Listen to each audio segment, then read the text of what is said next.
Good day mga ka-JT sa Kalam. Magandang hapon nga po pala sa inyo lahat. At tayo ito na makapag-drive tayo po mga ka-JT. At tayo pupunta po ng Pamanila to Antipolo. At nag-ano tayo na mahal na birhen. At yun nga po, inabot ko po na napakaraming birhen. Hindi ko po alam kung anong meron po sa Antipolo. Parang ano ang piyesta ng Mama Mary po ba yun mga ka-JT? O mahal na birhen mga kasakalam JT. At shoutout nga pala po kay Pisan Bernard Gensil, kay Sir Gilbert Aguirre, kay Mrs. Aguirre, kay Elvis po Walagaya, at kay Edwin Inolba, Soiti Manalo, kay paring Anay Arnold Dabier, at kay paring Eugene Palentino, at kay paring Joseph Tapang. At ito nga po, nag-iisa po tayo. Siyempre nagpapakit lang po tayo dyan mga ka-GT. At medyo bagong kain tayo, kaya medyo malaki tiyan natin. At yun nga po, siyempre expressway tayo dumaan. At dumaan po tayo sa ilalim ng Skyway. Diyan na po tayo dumaan sa may ilalim ng Skyway mga ka-GT. Siyempre hindi na po tayo dumaan papuntang Skyway dahil lalampas po tayo hanggang Bikutan lang po tayo. May daan po doon papuntang Taytay mga kasakalam GT. Papanik po ng Antipolo. Dadaan po tayo ng Tikling, Taytay, Tanay. Hindi pa na Taytay, Tanay. Tapos yung daan po sa may papunta pong C5 sa may Taguig mga ka-GT. Mayroon pong gimikan doon. At yun nga po siyempre inabot tayo ng katrapika lalo doon sa may Camp Bagong Diwa, doon po tayo dumaan. Hindi po tayo papuntang FTI. Siyempre may daan po doon. At ito po mga kasakalam JT, daan po tayo sa ilalim ng Skyway. Ito po yung old na kalsada. Ayan, nakita nyo naman po yung naglalakihan at nagtataas ang tulay na yan. Yan po yung Skyway. Entry po sa May Alabang at exit po sa May Alabang. At yun nga po mga ka-GT, na paluwas po ulit tayo. Siyempre driver po tayo at kailangan po natin ito. At ito po yung mga income natin.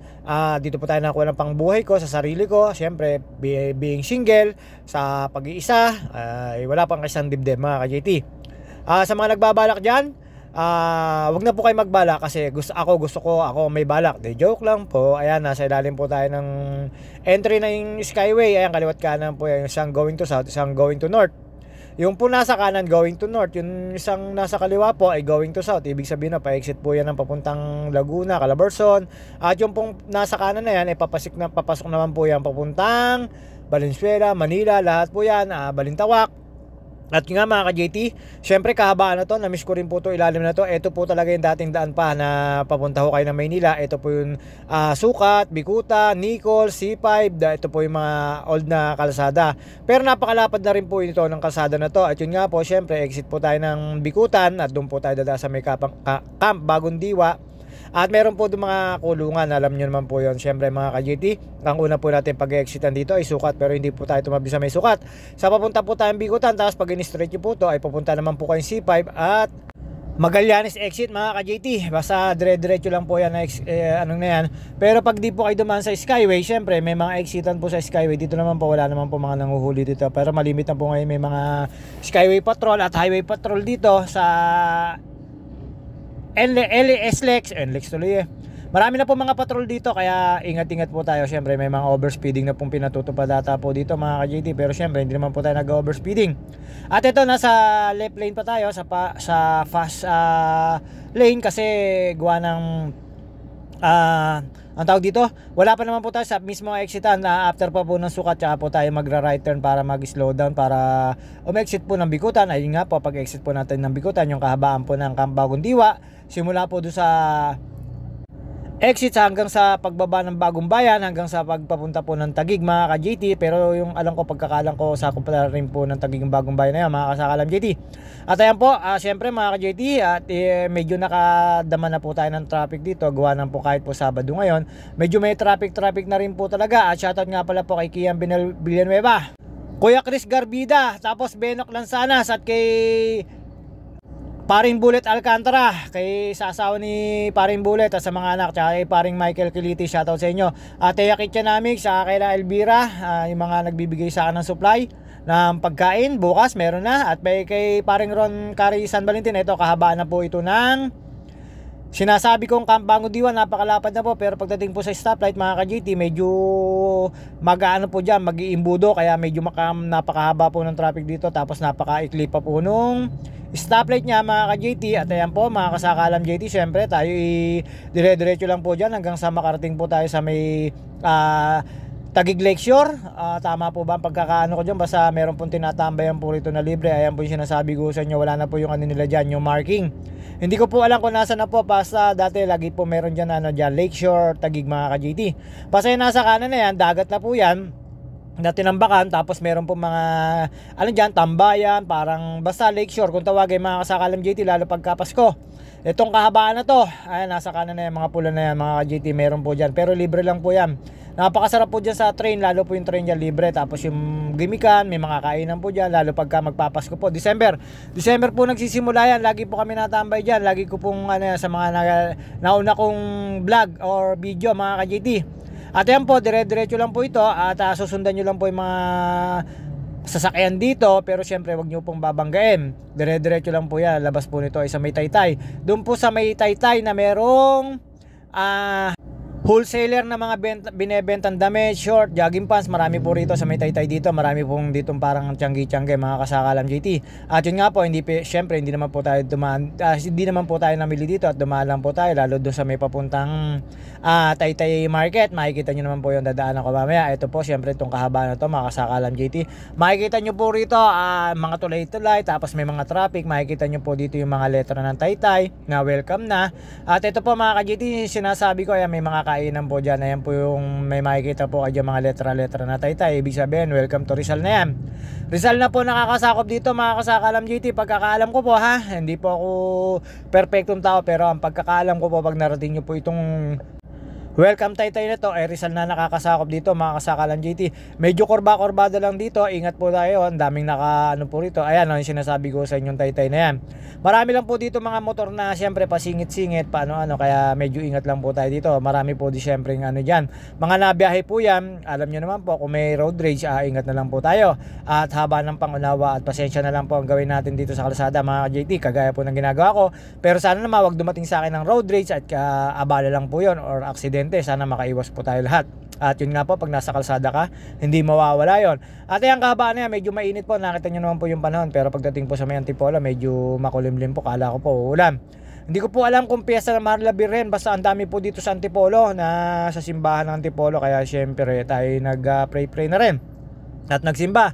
At yun nga po, kinaw namin yung yung birhen na ni PJ, na kapatid ni Egoy at bayaw ni Ate Janet. Ayun nga mga kasakalam JT, dire-diretso lang po tayo dito.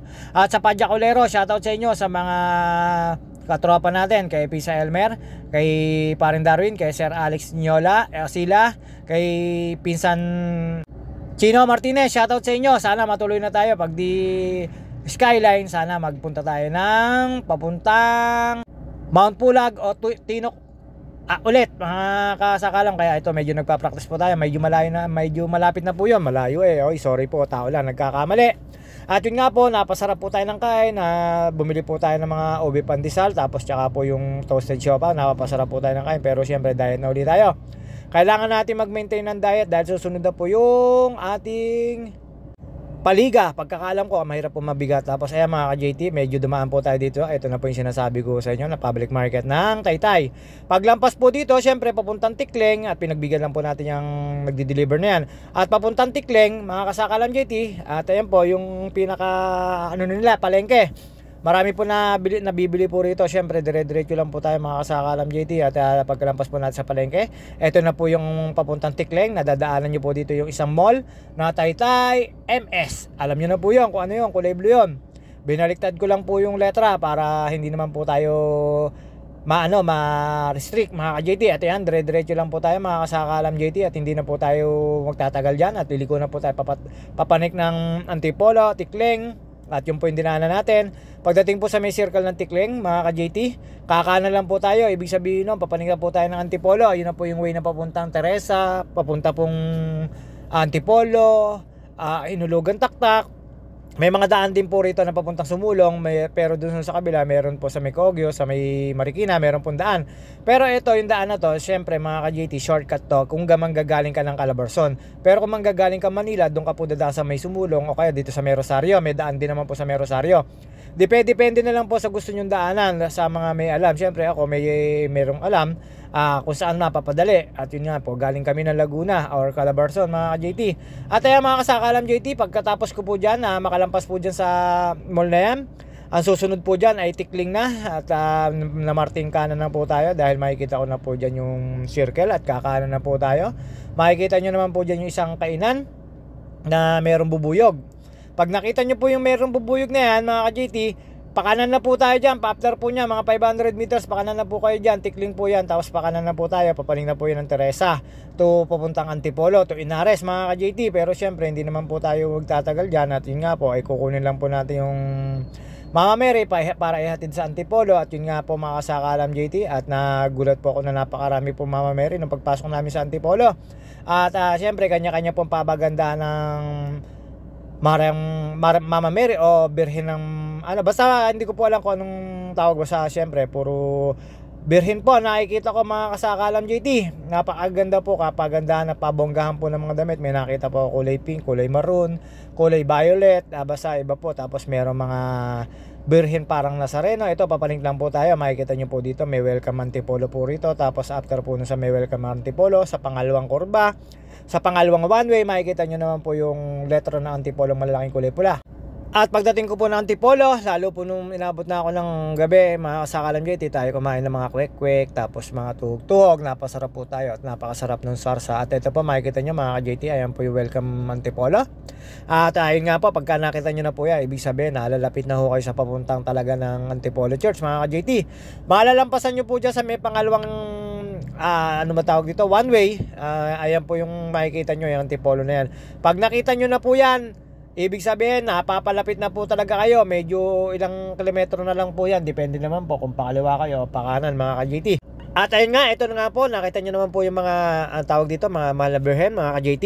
Ayan na, pila-pila na po yan. Tapos siyempre yung dala ko nasa sasakyan pa kasi bubuhatin daw po, kaya sunod-sunod lang po tayo dyan mga ka-JT pagpasok ko po sa loob nyan. Lalo po doon sa may mismong simbahan mga kasakalam JT, napakarami po. Ayan, makikita nyo po yan pagpasok ko po siyempre Antipolo Church na yan. Kaliwat kanan na po yan ang mahal na Birhen dyan mga kasakalan JT. At kapagandahan at pabonggahan na po dyan ng, ng karo po ba tawag dyan, yung sakayan nila yan, yung mga carousel pa, hindi ko alam kung carousel yan. Tapos pagandahan na po ng mga bulaklak, lalo po mga damit po ng mahal na Birhen mga ka-JT. At yun nga po mga kasakalan JT, syempre at hindi naman po tayo magtatagal dito at umatin lang po tayo ng misa at saka yung basbas nila. Tapos pagpo-prosesyon po yan, napakahaba po ng prosesyon yan, hindi na po ako nakatambay dyan dahil po mga ka-JT napakalayo po ng pinagparkingan ko. Bawal po pumarking dyan sa may loob, lalo po nung marami na po. At hindi na po magkandamayaw lahat po yung mga kasali dyan. Nakita nyo naman po nagagandahan mahal na Birhen po yung nakalagay na yan. Ayan po mga ka-JT, syempre babalikan ko yung mahal na Birhen ni Egoy. At yun nga po mga kasakalam JT, syempre hindi na po tayo magtatagal at hanggang dito na lang po muna yung video natin. See you on my next video. At ayan na, nakita nyo naman po napakaraming Mama Mary. At yun nga mga kasakalam JT, hanggang dito na lang po muna tayo. See you on my next video. Ayan, naggagandahan po talaga, pabongga. Hindi ko pa po pinakita dyan yung nasa kabila. At nasa kabilang way lang po ako. Ayun nga po mga ka-JT, babu!